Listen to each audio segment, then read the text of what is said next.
Galera, o Satoru ele finalmente tem um oponente à altura dele. O Toji é uma fusão do mal do Rock Lee com Batman e por culpa dele a gente teve aí um dos maiores plot twists do anime inteiro. Bora entender por que esse cara é tão forte e como o Satoru caiu igual um patinho na estratégia dele. E claro, o motivo dele ter morrido talvez seja o mesmo que vai conseguir salvar ele. Vem cá que eu vou te explicar tudo agora nesse vídeo.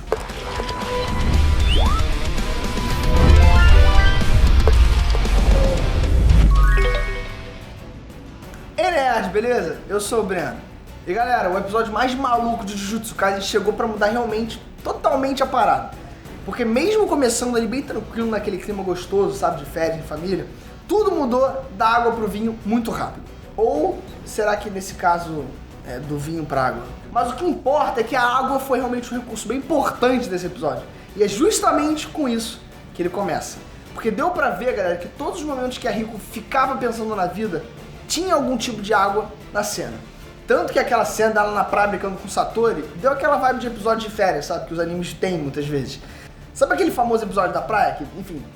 Bom, pois é, galera. Jujutsu resolveu também ter um dos episódios de praia mais terríveis dos animes. Mas ainda assim, foi muito bom. Porque foi maneiro ver esse outro lado do Satoru que a gente não tinha visto nesse arco ainda. Porque na primeira temporada a gente vê que ele mesmo sendo louco, ele é um cara maduro, sabe? Tem um objetivo de vida e que cuida muito bem dos alunos. Mas nesse flashback de agora, o Satoru ele parece que tá nem aí pra nada. Ainda mais pra garota, né?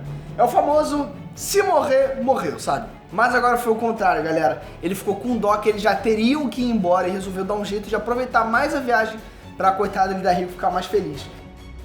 E de novo veio aquele tema da água. Porque eles saíram da praia e foram dar de caiaque, né? Depois pro aquário e etc. O que agora, se você parar pra pensar, faz sentido com o que a gente viu na abertura e no encerramento desse arco. Já que o Satoru e o Geto foram representados como peixe bem naquela coisa do yin e yang, sabe? Mas como esse negócio dos dois serem peixe na abertura não dá pra falar agora, porque seria spoiler, bora continuar aí falando da Rico. Porque depois de conseguir curtir mais um pouco, finalmente teve que ir pra escola Jujutsu. E se ir pra escola já é uma coisa horrível pra muita gente, imagina ir literalmente pra morrer. Mas antes disso, quem resolveu vestir a camisa do Vasco da Gama antes da hora foi o Satoru, que logo desativou a técnica dele e tomou um golpe por trás. E galera, o maneiro do plano do Toji foi que o tempo todo ele sabia que ninguém ia vencer o Satoru, né? Então o dinheiro da recompensa pela Rico nunca ia ser usado. Então fora não precisar gastar um centavo, o Toji ainda deu essa falsa sensação de vitória, né, pra eles, tirando a recompensa. Aí realmente iria parecer que ninguém mais iria atrás deles, porque não teria recompensa e o Satoru baixaria a guarda por fim. E outro detalhe que é importante a gente falar aqui é que a barreira de Jujutsu só detecta energia amaldiçoada.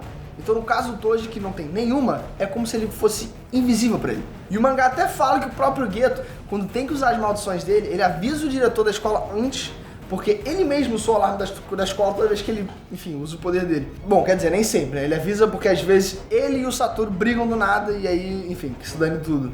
O que importa, galera, é que o Satoru consegue sobreviver mesmo depois daquele susto. E aí sim começa a luta ali. E cara, galera, a luta mais irada, né? Que é o Satoru versus Toji. E galera, foi bem aquela vibe de Gaara versus Rock Lee, sabe? Porque um cara só ficava parado usando um poderzinho, enquanto o outro ficava ali de um lado pro outro até conseguir encaixar um golpe. E falando em Naruto, né? Nesse caso a gente viu que os 6 olhos do Satoru é quase que um tipo de Byakugan. Porque mesmo de costas ele consegue sentir as pessoas. Só que no caso do Toji é um problema.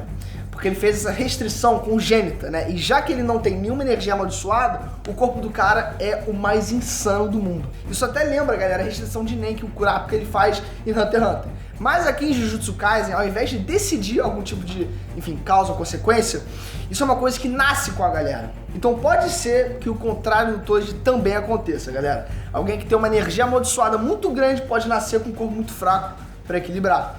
E no caso do Toji, ele é o único registrado no mundo que nasceu com 0 energia mesmo.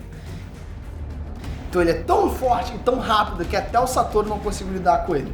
Pra você ter noção. Ainda mais, galera, porque o Toji ele também mostrou que ele é preparado igual o Batman. E fora a maldição, né, que consegue guardar as coisas dentro da boca dela, ele tem uma espada muito sinistra. O Toji esperou o Satoru achar que ele iria atrás da garota e usou uma brecha para sacar a espada invertida do céu e estraçalhou ele.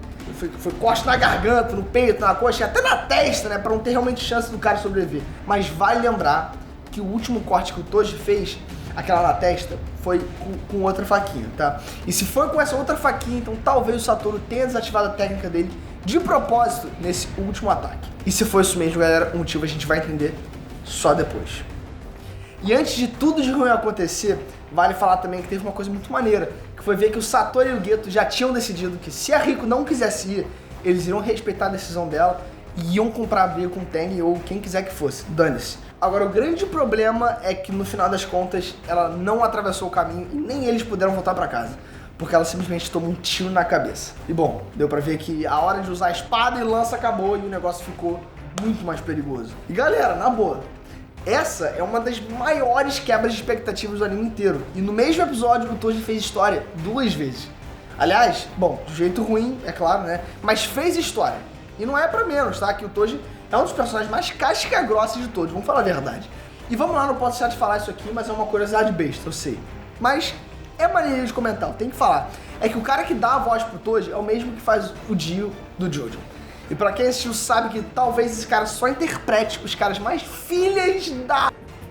E já clica aqui, galera, que vai se inscrever no canal e vai me ajudar pra caraca. Dá o like também se você curtiu o vídeo, que me ajuda demais. Esse vídeo vai ser compartilhado para outras pessoas. E meu papel de ser youtuber é engajamento. Eu adoro engajamento.